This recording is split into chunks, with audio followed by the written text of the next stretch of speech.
Point number 12, poor technology.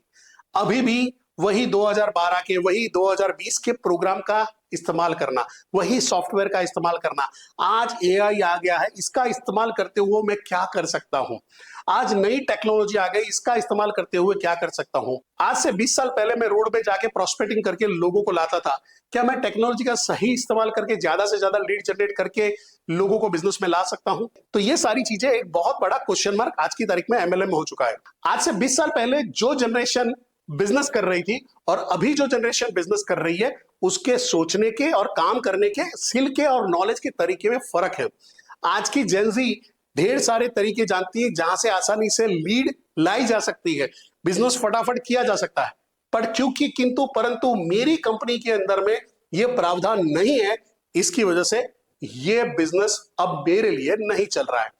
तो that is why Gen Z आपके business में जुड़ना पसंद नहीं करती है, और पसंद करते हैं वो लोग आते हैं छपरी टाइप के लोग जो बिजनेस में आ जाते हैं, यही घिसी पिटी टेक्नोलॉजी चला लेते हैं और फिर बिजनेस का बंटा धार करते हैं। याद रखिएगा, आईटी का मतलब सिर्फ इनकम टैक्स नहीं होता है, इंफॉर्मेशन और टेक्नोलॉजी नाम की भी एक चीज होती है।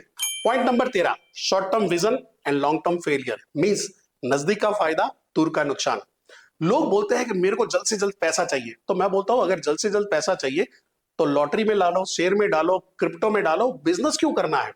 बिजनेस हमेशा लॉन्ग टर्म होता है, बिजनेस हमेशा सस्टेनेबल होता है, बिजनेस अपने साथ में अप्स एंड डाउन्स के साथ में ग्रो होते जाता है, बिजनेस के साथ में अपने आप को भी मोल्ड करना पड़ता है और बिजनेस के हिसाब से अपने आप को भी चेंज करना पड़ता है, और बिजनेस को भी मार्केट के हिसाब से काफी सारे टर्मोइल से गुजरना पड़ता है ग्रोइंग स्टेज पे जाने के लिए।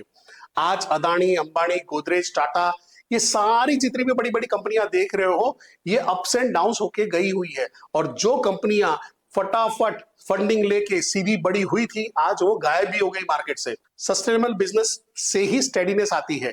फास्ट बिजनेस चलना यानी फास्ट गिरने की सबसे बड़ी संभावना है।